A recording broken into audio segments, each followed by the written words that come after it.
नमस्कार, आर्य न्यूज देख रहे हैं आप। मैं हूं आपके साथ पल्लवी सिंह। आखिरकार आज वो दिन है, ऐतिहासिक दिन जिसका सबको बेसब्री से इंतजार था। आज 5 राज्यों में जो चुनाव हुए हैं उनके नतीजे सामने आ रहे हैं और रुझान साफ तौर पर आप देख सकते हैं आपकी स्क्रीन पर। टेली के जरिए हम आपको दिखा रहे हैं उत्तराखंड, मणिपुर, पंजाब और उत्तर प्रदेश में किस तरीके से जो रुझान इस वक्त हैं वो सामने आ रहे हैं और इन्हीं रुझानों पर आज चर्चा भी करेंगे। लेकिन उससे पहले इस वक्त की बड़ी खबर से आपको रूबरू करा दें।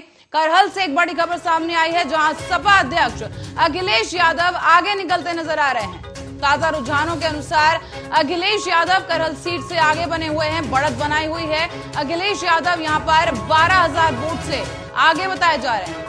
आपको बता दें करहल गढ़ माना जाता है समाजवादी पार्टी का। मुलायम सिंह यादव की बड़ी पकड़ यहां पर, और इस बार खुद मुलायम सिंह यादव यहां प्रचार करते नजर आए थे और इसी का फायदा सीधे तौर पर अखिलेश यादव को मिलता नजर आ रहा है। और करहल सीट जैसे कि समाजवादी पार्टी ने दावा भी किया था कि वहां पर जीत सुनिश्चित है, ऐसे में साथ ही आपको बताते चलें कि अयोध्या से भी आंकड़े सामने आ रहे हैं जहां पर बढ़त की बात की जाए तो लखनऊ के सरोजनी नगर से राजेश्वर सिंह इस वक्त आगे हैं लखनऊ सीट से। और आगे आपको बताते चलें कि यूपी में शानदार जीत की ओर बढ़ रही है बीजेपी पार्टी। कद्दावर नेता इस वक्त बढ़त के साथ अपनी पकड़ बनाए हुए हैं। यूपी के रुझान इस वक्त सामने आ गए जहां बीजेपी को पूर्ण बहुमत मिलती नजर आ रही है। हालांकि जो 300 पार का आंकड़ा है वो अभी तक पार नहीं किया गया है, लेकिन जो ताजा रुझान सामने है वाराणसी में 8 में से 5 सीट बीजेपी के खाते में जाती नजर आ रही हैं। अयोध्या के रुझानों में 5 में से 4 सीटों पर बीजेपी आगे बनी हुई है। और इसी के साथ ही लखनऊ के सरोजनी नगर से राजेश्वर सिंह आगे बने हुए हैं, बढ़त बनाई हुई है। लगातार जो आंकड़े हम आपको दिखा रहे हैं ताजा रुझान है ये लमसम अमाउंट, जहां पर यूपी में शानदार बढ़त के साथ बीजेपी आगे बढ़ती नजर आ रही है। इसी के साथ आपको बता दें मिर्जापुर में 5 में से 4 सीटों पर बीजेपी ने बढ़त बनाई हुई है। बलिया में 7 सीटें हैं जिन पर से 5 विधानसभा सीटों पर समाजवादी पार्टी आगे है और जालौन में 3 सीटों पर से दो सीटों पर यहां पर बीजेपी ने बढ़त बनाई हुई है। तो वहीं अयोध्या जिस पर दाव खेला गया था और हमेशा से ही जिस तरह से राम मंदिर को लेकर बीजेपी हमेशा से ही स्पष्ट रही है राम मंदिर को लेकर, और अब अयोध्या से भी फल मिलता नजर आ रहा है। बीजेपी ने बढ़त बना ली है। और इसी के साथ आपको बताते चलें कि रुझान सामने आ रहे हैं लगातार और बहुत बड़ा यहां पर देखने को मिल रहा है हिसाब की, जहां पर बीजेपी ने बढ़त बनाई हुई है। तमाम जो है आरोपों प्रत्यारोपों के बीच में आखिरकार आज वो दिन है जब नतीजे सबके सामने होंगे। रुझान हम आपको दिखा रहे हैं, सुबह से ही काउंटिंग शुरू हो चुकी है, वोट जो है गिनती हो रही है उनकी, और तस्वीरें आप देख सकते हैं किस तरीके से उत्साह नजर आ रहा है कार्यकर्ताओं में। हालांकि जो कार्यालय है वहां पर किसी भी तरह के जश्न की फिलहाल मनाही है, लेकिन जो समर्थक हैं वो अपनी पार्टी के लिए यहां पर उत्साहवर्धन करते हुए नजर आ रहे हैं। और इसी के साथ ही जिस तरीके से बीजेपी दावा कर रही थी कि इस बार होली 10 मार्च को खेली जाएगी, तो कहीं ना कहीं होली का वो रंग चढ़ता हुआ नजर आ रहा है। जो समर्थक हैं बीजेपी पार्टी के पूरे उत्साह के साथ पार्टी कार्यालय के बाहर और सड़कों पर इस वक्त नजर आ रहे हैं। लगातार नारेबाजियां की जा रही हैं और उत्साहवर्धन आप देख सकते हैं, तस्वीरें सामने आ रही हैं जहां पर लगातार जो समर्थक हैं बीजेपी पार्टी की तरफ से वो वहां पर जश्न मना रहे हैं। जश्न का एक माहौल है। जो ताजा रुझान इस वक्त सामने आ रहे हैं, तस्वीर लगभग साफ होती यहां नजर आ रही है कि बीजेपी ने उत्तर प्रदेश में बढ़त बना ली है। और आपको बताते चलें कि एक ऐतिहासिक दिन आज होने वाला है बीजेपी पार्टी के लिए, खासतौर पर उत्तर प्रदेश की अगर बात की जाए, क्योंकि आजादी के बाद से पहली बार ऐसा होगा कि कोई पार्टी अगर बीजेपी जीतती है तो पहली बार ऐसा होगा कि कोई पार्टी लगातार दूसरी बार सत्ता में आ रही है, दूसरी बार। और अगर योगी आदित्यनाथ यहां पर अपना पद बचा पाते हैं तो ये भी एक ऐतिहासिक जो है निर्णय होगा, एक ऐतिहासिक दिन हो जाएगा जहां पर सीएम योगी आदित्यनाथ एक बार फिर से मुख्यमंत्री की गद्दी पर काबिज होंगे। लेकिन बहरहाल सबको इंतजार करना पड़ेगा क्योंकि इस वक्त नतीजे आ रहे हैं। रुझानों पर हम बात कर रहे हैं जहां पर ताजा रुझान इस वक्त यही बता रहे हैं कि बीजेपी पार्टी यानी भारतीय जनता पार्टी इस बार फिर से बहुमत के साथ उत्तर प्रदेश में सरकार बनाने जा रही है। हालांकि रुझान अभी ऊपर नीचे हो रहे हैं, लेकिन समाजवादी पार्टी की तरफ से भी जिस तरीके से आंकड़ों को लेकर बात कही जा रही थी, उन तमाम सीटों को लेकर हम रुझानों पर नजर बनाए हुए हैं और आपको पल पल की अपडेट के साथ हम मौजूद हैं। लेकिन इस वक्त की जो ताजा रुझान सामने आ रहे हैं वो साफ तौर पर बीजेपी के पक्ष में है। तो वहीं अगर बात पंजाब की करें तो पंजाब के जो नतीजे सामने आ रहे हैं वो काफी चौंका देने वाले हैं, क्योंकि कद्दावर पार्टी और कद्दावर नेताओं को पछाड़ते हुए जो आम आदमी पार्टी है वो पंजाब में बढ़त हासिल कर रही है। पंजाब में आम आदमी पार्टी को बहुमत मिलती यहां पर नजर आ रही है। और इसी दौरान आपको ये भी बताते चलें कि सीएम चिन्नी अपनी दोनों ही सीटों से पंजाब में पीछे चल रहे हैं। हालांकि आम आदमी पार्टी के तमाम जो विधायक, जो कैंडिडेट्स वहां पर खड़े थे वो आगे नजर आ रहे हैं और पंजाब में आम आदमी पार्टी ने बढ़त बनाई हुई है। इसी के साथ ही उत्तराखंड की अगर बात की जाए तो उत्तराखंड में भी जो ताजा रुझान सामने आ रहे हैं उसमें पुष्कर सिंह धामी फिलहाल पीछे चल रहे हैं, जो कि सीएम है उत्तराखंड के खटीमा सीट से जो चुनाव लड़ रहे थे। और लेकिन बीजेपी को बहुमत मिलती वहां पर भी नजर आ रही है। बढ़त बीजेपी ने अपनी उत्तराखंड में भी बनाई हुई है। तो वहीं मणिपुर की अगर बात की जाए तो वहां से भी जो रुझान ताजा सामने आए हैं उसमें बीजेपी का पलड़ा भारी नजर आ रहा है। तो वहीं अगर गोवा की बात की जाए तो गोवा में भी बीजेपी पार्टी काफी कांटे की टक्कर देती हुई वहां पर नजर आ रही है। कांग्रेस और बीजेपी के बीच वहां पर तीखा वार और सीधा वार है। यहाँ पर अब सत्ता की गद्दी पर, सत्ता के सिंहासन पर कौन काबिज होगा वो कुछ ही देर में पता चल जाएगा। लेकिन ताजा रुझान जो इस वक्त के सामने आ रहे हैं वो हम आपको बता रहे हैं, जहां पर लगातार रुझान सामने आ रहे हैं। और इसी के साथ हम आपको बताते चलें कि तमाम पार्टियां और इन्हीं पर चर्चा करेंगे। राजनीतिक विश्लेषक हमारे साथ जुड़ चुके हैं, तो चलिए उनसे चर्चा करेंगे इन तमाम रुझानों के बारे में। तो यशवेंद्र जी हमारे साथ मौजूद हैं। दिलीप जी, सबसे पहले तो आपसे सर शुक्रिया आपका यहाँ पर हमारे साथ जुड़ने के लिए और स्वागत आर्य न्यूज पर। सर, रुझान सुबह से ही आना शुरू हो गए हैं। बीजेपी ने अपनी बढ़त पकड़ी हुई है 4 राज्यों की अगर बात की जाए, लेकिन पंजाब में यहाँ पर समीकरण थोड़ा बदल गया है, क्योंकि कद्दावर पार्टियों को पछाड़ते हुए आम आदमी पार्टी इस बार बढ़त के साथ नजर आ रही है। पंजाब में तो बीजेपी का उम्मीद भी नहीं थी बढ़त बढ़ाने की, और आम आदमी पार्टी के लिए बहुत पहले से प्रयास करना था कि आम आदमी पार्टी इस बार पंजाब में जीत लेगी। लेकिन उसके अलावा बाकी 4 राज्यों में भारतीय जनता पार्टी ने अपनी बढ़त बना रखी है और लगभग हर जगह सरकार बनाने की स्थिति में है।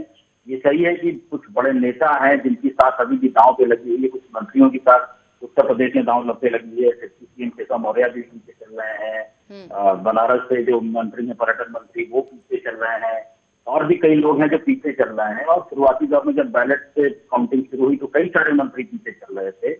तो मुझे लगता है कि जो सरकारी महकमा है, वो सरकारी कर्मचारी वो शायद अपने मंत्रियों से नाराज थे कि उनको बैलेट से पीछे कर सकता था। लेकिन अल्टीमेटली भारतीय जनता पार्टी ने जीत दे दी उत्तर प्रदेश में भी। और अब के रुझान हालांकि भी चौथे राउंड यशवंत जी, जो रुझान है सबके सामने आ रहे हैं, जैसे कि लगातार यूपी की अगर हम बात कर लें तो महंगाई और बेरोजगारी का मुद्दा लेकर विपक्ष ने काफी घेरने की कोशिश की, लेकिन जो ताजा रुझान कह रहे हैं तो कहीं ना कहीं ये सामने आ रही तस्वीर या ये कयास लगाए जा सकते हैं कि जो जनता है महंगाई या बेरोजगारी को लेकर, इस मुद्दे को लेकर वोट नहीं किया गया, विकास को लेकर कहीं ना कहीं वोट किया गया है, इसीलिए बीजेपी ने बढ़त बनाई है वहां पर। विकास को लेकर के वोट किया गया होगा, लेकिन उससे कहीं ज्यादा मुद्दा जो राशन पे शासन का एक नया ट्रेंड चला है, जो राशन बांटा गया है नीचे तबके के लोगों को, उसने बड़ा काम किया है। उसके साथ साथ उत्तर प्रदेश में धर्म प्रधानता हमेशा रहती है। अयोध्या ले लीजिए, मथुरा ले लीजिए, काशी ले लीजिए, वो जो धर्म की आस्था है, नारा भी बीजेपी ने दिया था, राशन, शासन और सुरक्षा। तो इन्हीं तीनों मुद्दों पर जो है ध्यान भी केंद्रित था। बीजेपी लगातार ये भी कह रही थी कि जिन मुद्दों को लेकर विपक्ष मजाक उड़ा रहा था, उन्हीं मुद्दों को देखते हुए जनता ने वोट किया है, और रुझान भी अब ये कह रहे हैं।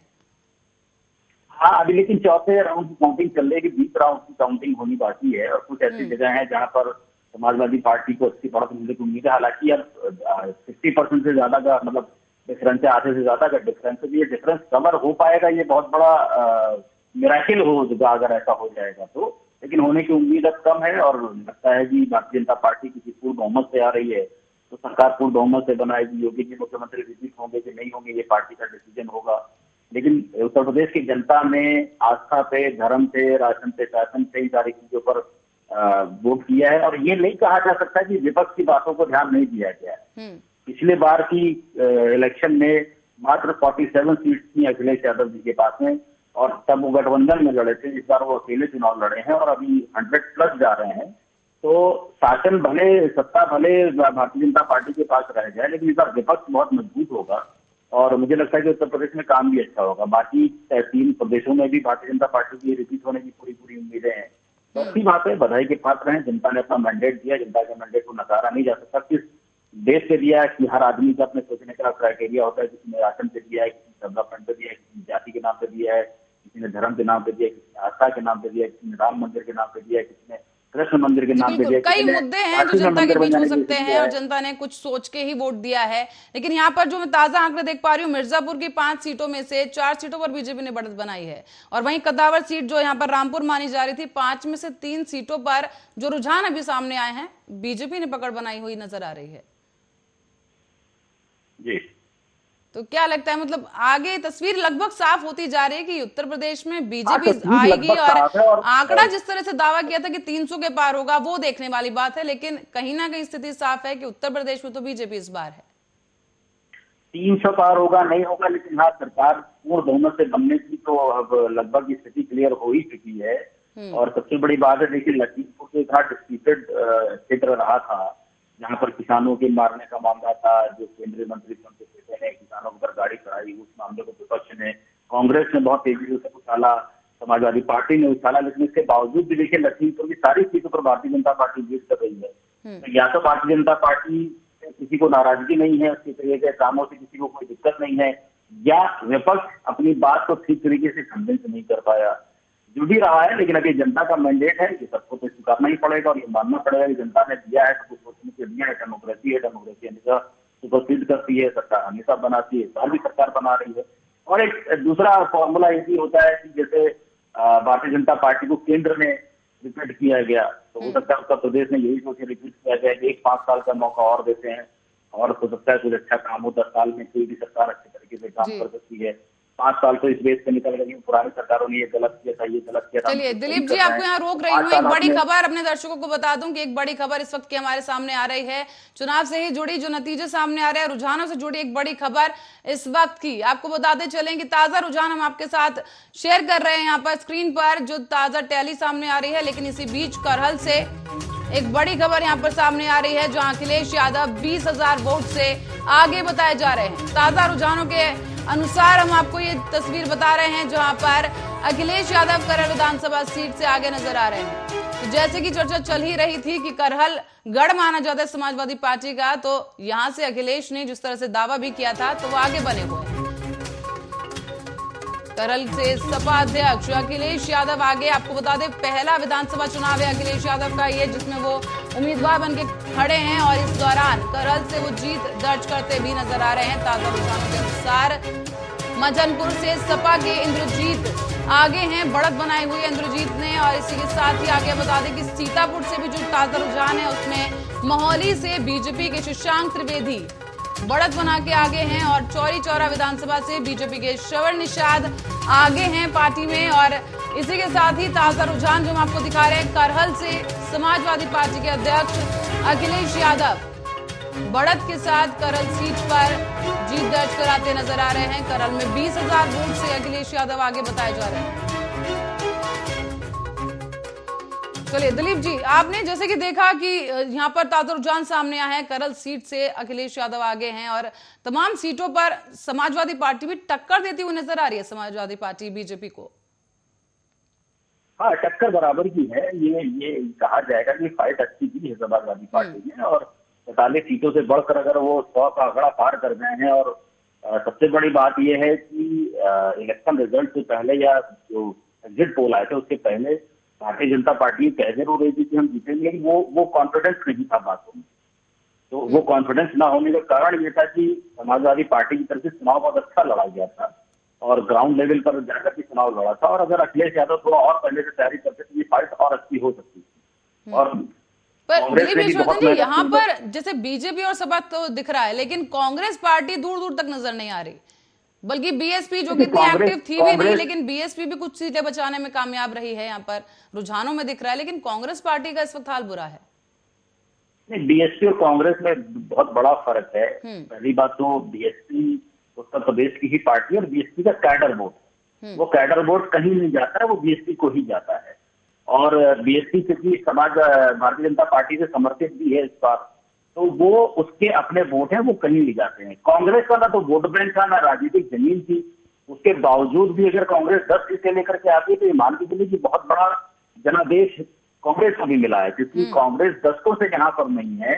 उनकी अपनी जो पीएम कॉन्स्टिट्यूएंसी है उसकी हालत ठीक नहीं है, पिछले चुनाव में वो मुंह के बल गिरे, उसके बावजूद भी इस चुनाव में प्रियंका गांधी ने पूरे उत्तर प्रदेश में अपना कैडर खड़ा कर दिया, अपना जो ग्राउंड लेवल का वर्कर था उसको तैयार कर लिया, और उसके बाद अगर 8 से 10 सीटें लेकर के भी आ जाते हैं तो ये बढ़त मानी जाएगी। क्योंकि काम किया गया है कांग्रेस की तरफ से इस बार चुनाव को अगर देखा जाए, प्रचार के दौरान भी प्रियंका गांधी ने जिस तरीके से मैनिफेस्टो जारी किया, तमाम रैलियां की गई और लड़की हूं लड़ सकती हूं कैंपेन भी शुरू किया गया, लग रहा था कि कांग्रेस इस बार अच्छा दावा ठोक सकती है। लेकिन जो रुझान सामने आ रहे हैं वो वाकई चौंकाने वाले हैं कि देश की इतनी पुरानी पार्टी लेकिन सीटें बचाने में नाकाम दिख रही है।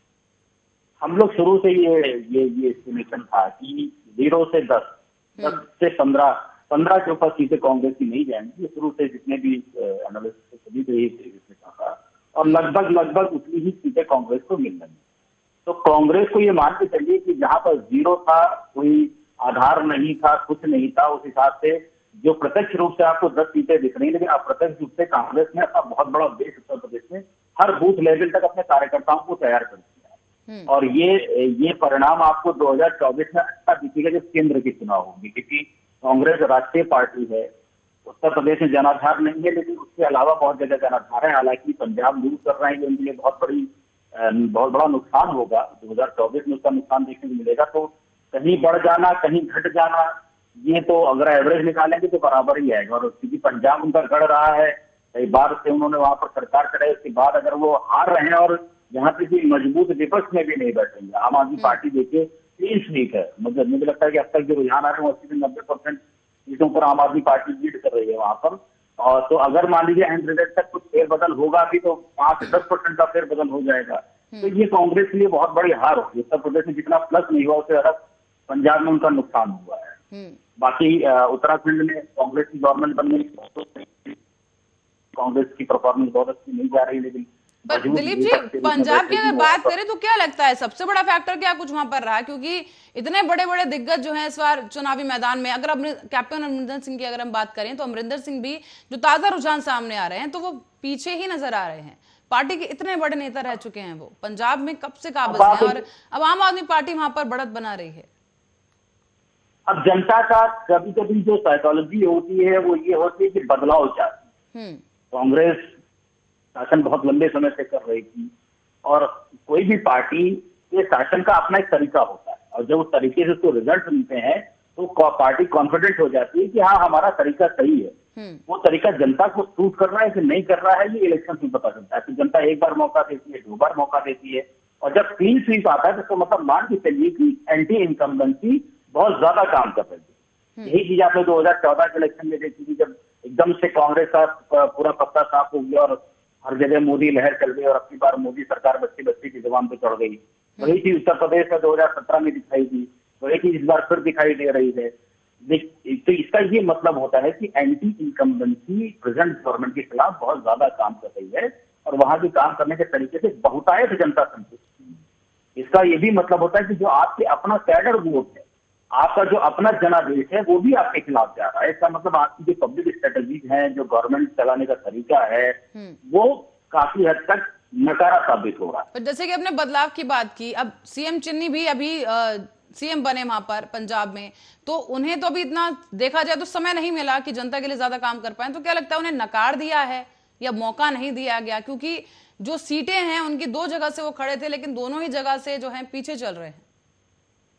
देखिए ओवरऑल परफॉर्मेंस पार्टी की भी देखी जाती है। एक व्यक्ति ठीक है, वो इंजन का काम करता है, लेकिन इंजन भी बार बार बदला है, और उस इंजन की जो क्रेडिबिलिटी है उसको उनकी पार्टी के लोगों ने ही खराब किया मार्केट में जाकर के। जैसे सिद्धू जी नहीं चाहते थे चन्नी की परफॉर्मेंस अच्छी है, चन्नी का जो गुडविल है वो अच्छी बने, तो उनकी जो खिलाफत थी, इंटरनल खिलाफत थी, वो दूसरा ये किया उन्होंने एंटी पार्टी काम किया है।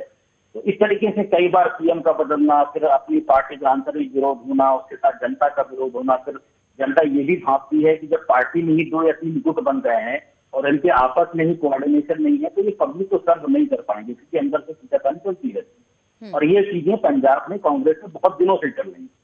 तो वो जनता ने भापते भापते अब जब जनता को मौका मिला तो उसने वोट के माध्यम से दिखाई। जी चलिए थोड़ा आगे बढ़ते हैं। मणिपुर की अगर बात की जाए तो मणिपुर में भी बीजेपी यहाँ पर बढ़ाती नजर आ रही है। तो बीजेपी के बारे में अगर समझा जाए तो मणिपुर में समीकरण किस तरह से बदल सकते हैं? देखिए, मणिपुर जैसे उधर के नॉर्थ स्टेट है पूरा, वहां पर भारतीय जनता पार्टी काम कर रही है, मणिपुर में भी कर रही है और उसके अलावा जो एडजॉइनिंग स्टेट में भी काम कर रही है। और एनआरसी का जो मामला हुआ था, सीए का मामला हुआ था, वहां भी का असर वहां पर भी था। और बहुत सारे जो इंटरनेशनल मुद्दे हैं या जैसे वो जो भाग है देश का, वो अलग अलग माना जाता था। 7 स्टेट के स्पेशल दर्जा भारत के संविधान में दिया है, तो कश्मीर को भारत का हिस्सा बना दिया गया। इसी तरीके से उस स्टेट को भी भारत का हिस्सा बनाने के, भारत से जोड़ने के लिए वहां पर गवर्नमेंट बहुत काम कर रही है, सेंट्रल गवर्नमेंट बहुत काम कर रही है। और उसी सेंट्रल गवर्नमेंट के काम का प्रभाव आपको दिखता है। नेक्सलाइट एरिया बहुत ज्यादा है, नक्सल इफेक्ट है। दिलीप जी आपको रोक रही हूँ, एक और बड़ी खबर इस वक्त की सामने आ रही है, तो दर्शकों को बता दें कि रुझानों से जुड़ी एक और बड़ी खबर अपडेट आपको दे दें यहाँ पर कि जिस तरीके से रुझान सामने आए हैं, अब एटा से ये रुझान सामने आ रहे हैं, जहां पर ताजा रुझान के अनुसार बीजेपी प्रत्याशी एटा में बढ़त बनाए हुए हैं। एटा में बीजेपी 8,200 वोटों से आगे बताई जा रही है। ये रुझान आपको बता रहे हैं एटा से नगीना विधानसभा से सपा प्रत्याशी आगे हैं। तो वहीं इस वक्त की बड़ी खबर आपको बता रहे हैं, नगीना से सपा प्रत्याशी आगे। उत्तराखंड की अगर बात करें तो उत्तराखंड के खटीमा से सीएम पुष्कर सिंह धामी पीछे चल रहे हैं। बड़ी खबर इस वक्त की आपको बता रहे हैं। वहीं रामपुर की अगर बात की जाए तो रामपुर में आजम खान आगे चल रहे हैं, बढ़त बना ली आजम खान ने। आपको बता दें कई कद्दावर नेताओं में से एक आजम खान। मथुरा में अगर बात की जाए 5 सीटों पर बीजेपी इस वक्त आगे बताई जा रही है। एटा से जो आंकड़े ताजा सामने आए हैं, उन ताजा रुझानों के अनुसार बीजेपी प्रत्याशी एटा सीट पर आगे चल रहे हैं। एटा में बीजेपी 8,200 वोट से आगे बताई जा रही है। बड़ी खबर इस वक्त की आपको बता दें, नगीना विधानसभा की अगर बात करें तो सपा प्रत्याशी सीट से आगे चल रहे हैं नगीना। और इसी के साथ ही उत्तराखंड में सीएम धामी खटीमा सीट से पीछे चल रहे हैं। चौंका देने वाले रुझान इस वक्त के सामने आए हैं उत्तराखंड से, जहां सीएम पुष्कर सिंह धामी खटीमा सीट से पीछे चल रहे हैं, जबकि रामपुर में आजम खान अपनी सीट बचाने में कामयाब होते नजर आ रहे हैं। आजम खान रामपुर में बढ़त बनाए हुए हैं। मथुरा से भी रुझान सामने आए, जहां बीजेपी बहुमत बनाती नजर आ रही है। श्रावस्ती से यहां सामने आए हैं आंकड़े, जहां सपा के प्रत्याशी आगे बने हुए हैं। हरदोई सदर से भाजपा के नितिन अग्रवाल आगे बने हुए हैं, आगे बढ़त बनाई हुई है हरदोई से। और इसी के साथ ही सवाजपुर सीट से भाजपा के मनवेंद्र सिंह आगे बने हुए हैं। ये ताजा रुझान हम आपको बता रहे हैं गोपा मऊ से। इस वक्त की बात बता दें आपको कि भाजपा के श्याम प्रकाश आगे चल रहे हैं गोपा मऊ से। इसी के साथ ही एटा से जो ताजा रुझान आए हैं, उसमें बीजेपी प्रत्याशी आगे चल रहे हैं। एटा में बीजेपी प्रत्याशी 8,200 वोटों से आगे हैं। तो वहीं रामपुर में आजम खान अपनी सीट पर बढ़त बनाए हुए हैं। नगीना विधानसभा से सपा प्रत्याशी इस वक्त आगे चल रहे हैं। ताजा रुझान इस वक्त हम आपको दिखा रहे हैं। और इसी के साथ ही खटीमा में अगर बात की जाए उत्तराखंड में, तो सीएम पुष्कर सिंह धामी जो हैं खटीमा से पीछे चल रहे हैं अपनी सीट पर। और रामपुर से आजम खान इस वक्त बढ़त बनाए हुए हैं, आगे चल रहे हैं आजम खान। ताजा रुझानों के अनुसार हम आपको अपडेट्स पल पल की बता रहे हैं। यहाँ पर मथुरा से 5 सीटों पर बीजेपी आगे। श्रावस्ती से सपा के असलम रायनी आगे बने हुए हैं। चलिए दिलीप जी, जैसे कि रुझान सबके सामने आए, रामपुर से चौंका देने वाला मामला, खैर इतना चौंकाने वाला भी नहीं है, आजम खान वहां पे बढ़त बनाए हुए हैं, क्या लगता है? उम्मीद तो नहीं थी कि आजम खान बढ़त बनाएंगे वहां पर, लेकिन अब जो आंकड़े आ रहे हैं उसको मानना पड़ेगा, उसको तो आप इग्नोर नहीं कर सकते। आजम खान से लोग वहां बहुत नाराज थे, यहाँ की तक की मुस्लिम समुदाय नाराज था, लेकिन वो परंपरागत सीट आजम खान की रही है। हालांकि वहाँ जो भाजपा के बिल्कुल, क्योंकि कई कंट्रोवर्शियल नाम थे, ये जो लिस्ट की बात जब की जा रही थी, जब लिस्ट जारी की गई थी समाजवादी पार्टी की तरफ से, आजम खान को जब टिकट मिला बहुत इस पर बवाल हुआ था। नाहिद हसन की बल्कि जहां बात की जाए, वो भी अपनी सीट से आगे चल रहे हैं। और ये तमाम जो फैक्टर नजर आ रहे हैं, क्या कहते हैं सर? देखिए, आजम खान को मुझे लगता था सिंपैथी वोट भी मिला है, क्योंकि आजम खान नाहिद हुसैन तो हिस्ट्री सीटर हैं, लेकिन आजम खान हिस्ट्री सीटर नहीं है। उनके ऊपर जो उनकी जौहर यूनिवर्सिटी है उसकी जमीन कब्जाने का मौका है, बकरी की चोरी का इल्जाम है, किताबें चोरी करने का इल्जाम है। तो ये बड़े छोटे छोटे इल्जाम है और जनता इस बात को समझती है कि ये राजनीतिक जो दुश्मनी होती है, इस तरह के इल्जाम, इस तरह की जो FIR होती है या जो अपराध लगाए जाते हैं वो राजनीतिक द्वेष के चलते ही लगाए जाते हैं। तो इन अपराधों का कोई बहुत बड़ा महत्व नहीं होता। आजम खान के खिलाफ कोई ऐसा बहुत बड़ा क्रिमिनल का केस नहीं है उनके खिलाफ में, अगर जिसको हाईलाइट किया गया था पिछले कुछ दिन पहले। प्लस आजम खान बीमार बहुत रहे हैं, तो मुझे लगता है कि सिंपैथी के नाते शायद उनको ये जो बढ़त मिल रही है इस नाते मिल रही है। जी, तो वहीं अगर उत्तराखंड का भी जैसे हमने देखा, सीएम पुष्कर सिंह धामी पीछे चल रहे हैं, जबकि खटीमा जो है काफी पुराना नाता है उनका खटीमा से, लेकिन इसके बावजूद खटीमा की जनता कहीं ना कहीं क्या लगता है रूठी है क्या पुष्कर सिंह धामी से? कह सकते हैं, क्योंकि जब जनता जहाँ की, वो पहली बात तो मुख्यमंत्री है उत्तर प्रदेश के, हालांकि उत्तराखंड के, हालांकि वो तीसरे मुख्यमंत्री हैं, तो मुख्यमंत्री के रूप में तो बहुत बेटे चीजें भी, मुझे लगता है बहुत कम समय हुआ उनको मुख्यमंत्री की कुर्सी संभाले हुए। लेकिन उसके बावजूद भी अगर वो हार रहे हैं तो ये मानना पड़ेगा कि जनता ना तो उनको पार्टी के नाते वोट दे रही है, पसंद कर रही है, ना उनके मुख्यमंत्री की कुर्सी के नाते वोट दे रही है, पसंद कर रही है, और ना उनकी व्यक्तिगत छवि भी काम कर रही है। और ये उनके पॉलिटिकल करियर के लिए बड़ा नुकसानदेह होगा, क्योंकि अगर आप किसी पद पे नहीं है और तब जनता की एक्सेप्टेबिलिटी नहीं है तो बहुत बड़ा मायने नहीं रखता है। लेकिन आप मेन कुर्सी पर बैठे हैं, मुखिया के रूप में बैठे हैं, और उसके बाद जनता आपको नकार देती है, तो इसका मतलब जो आपका शासन है उस शासन से जनता प्रभावित नहीं हो रही है, और ये व्यक्ति के आगे के राजनीतिक करियर के लिए बहुत खराब होता है। और पुष्कर सिंह धामी तो अभी मात्र 40 से 47 साल की बहुत यंग है, उनकी किस्मत थी किसी यंग एज में वो मुख्यमंत्री बन गए। लेकिन अगर वो हार जाते हैं तो यही खुशकिस्मती उनके लिए, प्रदेश के लिए बदकिस्मती की तरह। दिलीप जी, यहाँ दो सवाल खड़े होते हैं। पहला ये कि अगर यहाँ सीएम पुष्कर सिंह धामी नहीं जीत पाते हैं तो बीजेपी के लिए एक और रिकॉर्ड हो जाएगा, क्योंकि उनकी तरफ से कोई भी एक प्रोमिनेंट सीएम नहीं चुना गया। कार्यकाल की यहाँ बात करें तो कोई भी सीएम अपना कार्यकाल पूरा नहीं कर पाया। दूसरा बड़ा सवाल ये कि जो रुझान सामने आ रहे हैं, सीएम जितने भी सीएम देखे जाए इन 5 राज्यों में कहीं ना कहीं पीछे चल रहे हैं। अगर सीएम योगी आदित्यनाथ को छोड़ दिया जाए, उन्होंने भी फिलहाल अभी जल्दी में ही बढ़त बनाई है, तो कहीं ना कहीं ये भी कहा जा सकता है कि पार्टी अपने दम पर या प्रत्याशियों के दम पर जीत रही है, ना कि सीएम के नाम पर या सीएम के चेहरे पर। ये तो सही है, लेकिन भारतीय जनता पार्टी, अगर आप 2017 का चुनाव देखेंगे तो 2017 के चुनाव में उत्तर प्रदेश में ऐसे ऐसे लोग विधायक बन गए थे जिनको जनता जानती तक नहीं, और उसके पहले कोई जनाधार नहीं था। 14 में जो था वो सांसदीय इलेक्शन थे, उसका विधायकी से कोई मतलब नहीं था। जो विधायक खड़े किए गए 2014 में वो बहुत सारे अननोन फेसेस थे, जिनका पब्लिक के बीच में कहीं कोई रेपुटेशन नहीं थी, लेकिन वो मोदी जी के नाम पर या भारतीय जनता पार्टी के नाम पर जीते। योगी जी की जो बात है, योगी जी मुख्यमंत्री होने के नाते उनके साथ और भी चीजें जुड़ी हुई हैं। पहला जो मठ है गोरखपुर का, उसकी अपनी एक अलग महत्वता है, उसकी वैल्यू काउंट होती है। दूसरा, जो योगी जी की हिंदू युवा वाहिनी है पूर्वांचल में, वो एक अलग आर्मी है उनकी, उसका अपना काम करता है, उसकी जो अपनी छवि है, उसकी जो अपनी मॉडल ऑपरेंडी है, उसकी जो अपने कार्य करने की शैली है, या जो उसके कार्य करता है, चलिए दिलीप जी, इस पर चर्चा दोबारा करेंगे। लेकिन इस वक्त की बड़ी खबर आपको बता दूं मैं यहाँ पर जनता को कि एक और बड़ी खबर यहाँ पर सामने आ रही है रुझानों से जुड़ी, जहां आपको बता दें कि नोएडा में बीजेपी 3 सीटों पर आगे चल रही है। नोएडा से ताजा रुझान सामने आए हैं जिसके अनुसार बीजेपी 3 सीटों से आगे चल रही है, तो वहीं पीलीभीत की 4 में से 3 सीटों पर बीजेपी ने बढ़त बनाई है।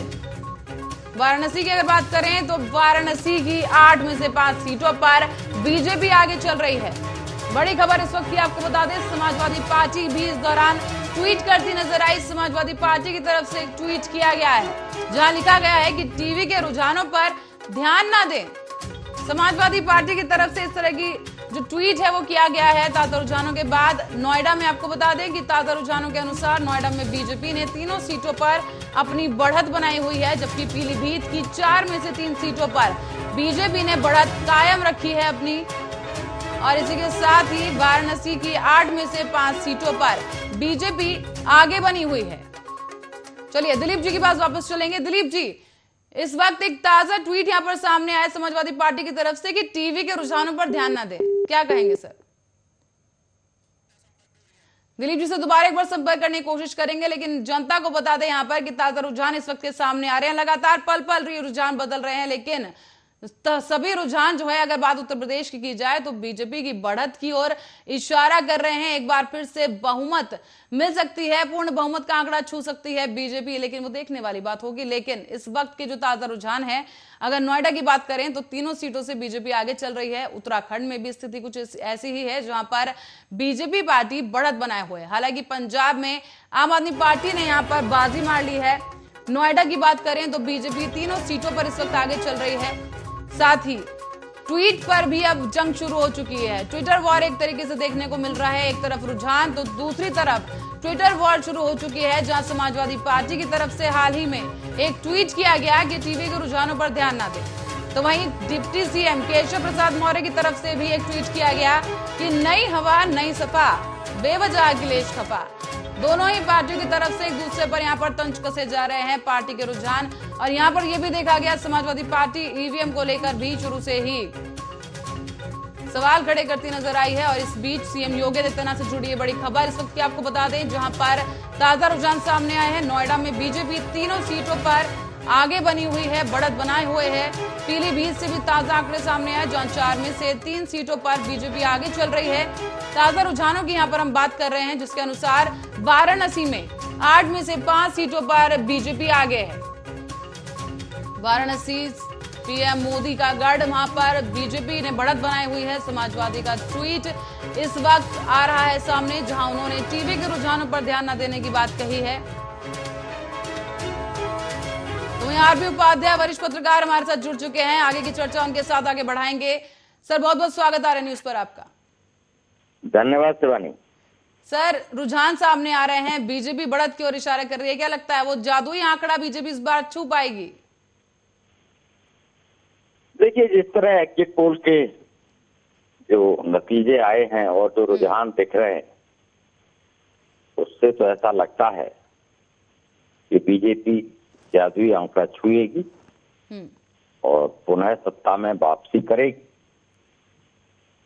लेकिन आरपी उपाध्याय जी, इसी बीच एक ट्वीट भी सामने आया समाजवादी पार्टी की तरफ से कि टीवी के रुझानों पर ध्यान ना दें। क्या कहना चाह रहे हो कि टीवी के रुझानों पर ध्यान ना दें? देखिए, उनका अपना मंतव्य हो सकता है, ये तो वही जानेंगे। और टीवी चैनल कोई अपना स्वयंभू नहीं होते कि भाई हम अपने मन से कोई आंकड़े दिखा रहे हैं या बता रहे हैं या कोई भ्रम फैला रहे हैं। जो आंकड़े इलेक्शन कमीशन की तरफ से मिल रहे हैं, टीवी चैनल वही दिखा रहे हैं। तो उनका ये कहना कि भाई टीवी चैनल पर ध्यान न दें, लगता है कि उनको कोई ना कोई आशा की किरण अभी भी नजर आ रही है। ये आशा की किरण है या कहीं ना कहीं निराशा उनको कहीं ना कहीं दिख रही है रुझानों को देखते हुए, इसीलिए वो कह रहे हैं लोगों से, या अपने समर्थकों के बीच वो कहीं ना कहीं अपना जो दबदबा बनाए रखना चाहते हैं कि टीवी के रुझानों पर नजर ना दें? क्योंकि ईवीएम पर तो शुरू से ही वो सवाल उठा रहे हैं। नहीं, ठीक है, भी सवाल उठाएं, ये हर एक का दायित्व है। और कोई भी जब विपक्ष में होता है तो ईवीएम पर सवाल उठाता है। बीजेपी विपक्ष में थी तो एक पूरी किताब लिखी गई थी, नरसिंह की किताब आपने पढ़ी हो तो जी। पूरा ईवीएम के ऊपर बुक थी वो। ईवीएम पर बीजेपी को भी भरोसा नहीं था उस वक्त, अगर मैं कहूं तो कोई अत्युक्ति नहीं होगी, लेकिन आज उनको ईवीएम पर भरोसा है। देखिए, चुनाव आयोग का दायित्व है कि वो जो भी कंफ्यूजन होते हैं या जनता के जो भी शंकाएं हैं, उनको दूर करने की कोशिश करता है समय समय पर। और आज भी उसी कड़ी में उन्होंने कहा कि भाई जो मशीन ले जाई जा रही थी, वो मशीन ट्रेनिंग के लिए थी, वो कहीं यूज नहीं हुई थी। तो पॉलिटिकल पार्टियां हैं, अपने अपने नैरेटिव सेट करने की कोशिश करती हैं और कहीं ना कहीं उनको एक उम्मीद की किरण नजर आती है और उसी उम्मीद की किरण के सहारे वो अपने जो भी फॉलोअर्स हैं, जो भी समर्थक हैं, उन सबको एक मैसेज देने की कोशिश करते हैं। यहाँ आरपी उपाध्याय जी, एक बड़ी खबर यहाँ पर ये भी हम देख पा रहे हैं कि जो स्वामी प्रसाद मौर्य समाजवादी पार्टी में गए थे बड़े दमखम और जोरों शोरों के साथ, वो भी पार्टी में अपनी बढ़त बनाए काबू रख नहीं पाए हैं और उनकी जो सीटें, जो रुझान सामने आ रहे हैं, वो पीछे चल रहे हैं। तो यहाँ पे एक बड़ा झटका समाजवादी को लगा है। देखिए, कहीं ना कहीं इस तरह से एक इमेज तो डाउन होती है। यदि आप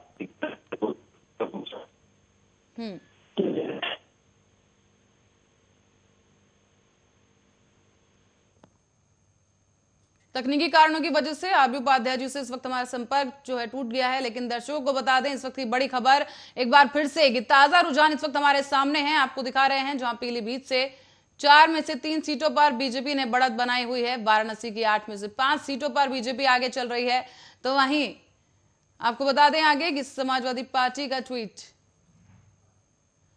तो आरबी उपाध्याय जी, आपसे मैं ये सवाल यहां पर कर रही थी कि जिस तरीके से रुझान इस वक्त के सामने आ रहे हैं, तो क्या माना जाए, जैसे कि ईवीएम मशीन पर भी लगातार सवाल उठाए गए, स्वामी प्रसाद मौर्य को लेकर जो समाजवादी पार्टी काफी आश्वस्त नजर आ रही थी, लेकिन वो पीछे चल रहे हैं, तो क्या एक बड़ा झटका है यहाँ पर समाजवादी पार्टी के लिए? देखिए, डेफिनेटली। और जिस तरीके का पहले एक छन छन कर खबरें आ रही थी और कहीं न कहीं उन्होंने कहा कि हमला हुआ है, तो बहुत सारी जो परिस्थितियां हैं वो इशारा कर रही थी कि ग्राउंड पर उनके हालात ठीक नहीं, और एक बड़बोलापन भी उनके अंदर था कि भाई हम मौर्य वोट जितने भी हैं उन सबको जहां वहां पड़ता है और हम सब, अगर उनको झटका लगता है तो इससे भी एक दूर तक जाता है और इस तरह का दम पले बैठे रहते हैं कि भी एक वर्ग जाति वोट की ठेकेदारी हमारी है।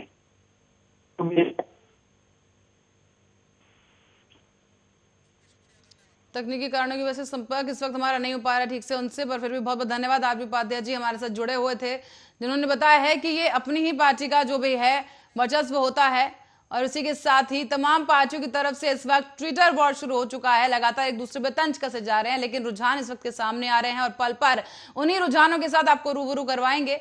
और इसी बीच आपको बताते चले कि ताजा रुझान इस वक्त आपके टीवी स्क्रीन पर है, जहां पर हम आपको बता रहे हैं मणिपुर, पंजाब, उत्तराखंड, उत्तर प्रदेश में जिस तरीके से रुझान सामने आ रहे हैं, बीजेपी की बढ़त की आशंका यहां पर दिख रही है, संभावना बहुमत की यहां पर उत्तर प्रदेश में बीजेपी सरकार का दिख रहा है। फिलहाल के लिए इतना ही। देश और दुनिया की तमाम खबरों के लिए बने रहे हमारे साथ, देखते रहे आर्या न्यूज।